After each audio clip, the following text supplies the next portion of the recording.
नमस्कार दोस्तों, आर के म्यूजिक 95 में आपका स्वागत है।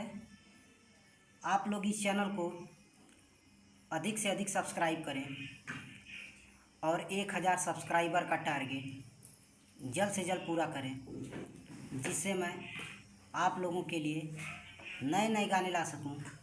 आज मैं लेके आया हूं एक नया सॉन्ग। अगर अच्छा लगे तो लाइक और शेयर ज़रूर करें। तो आइए देखते हैं मुखड़ा।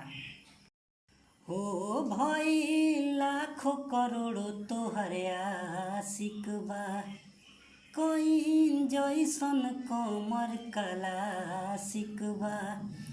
भाई लाखों करोड़ों तोहर आशिक बा, कोई जैसन कमर क्लासिक बा।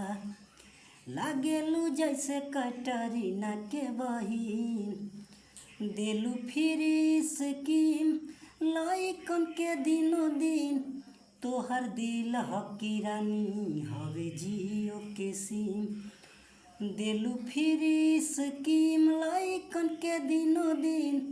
तोहर दिल हकी रानी हवे जियो के सिम। आइए देखते हैं अंतरा। हो कपड़ा जैसन तू बदलेलू कस्टमर, पर सादिनियन गोरी बाटेलू काहे नंबर।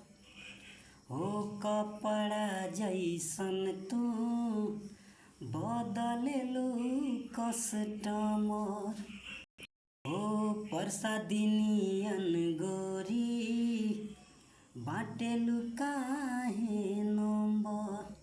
कातिल अदा तोहर लागे नमकीन, हो देलू फ्री स्कीम लइकन के दिनों दिन। तोहर दिल हकी रानी हवे जियो के सिम। आइए देखते हैं दूसरा अंतरा। हो रणजीत सानू तो जाने ले ई चरितर, खाके 70 चूहा बनेलू तू तो पवित्र। हो रणजीत सानू तो जाने ले ई चरितर, खाके 70 चूहा बनेलू तू पवित्र। सबकर मिजाज करेलू तू रंगीन, हो देलू फ्री स्कीम लइकन के दिनों दिन। तोहर दिल हकी रानी हवे जियो के सिम।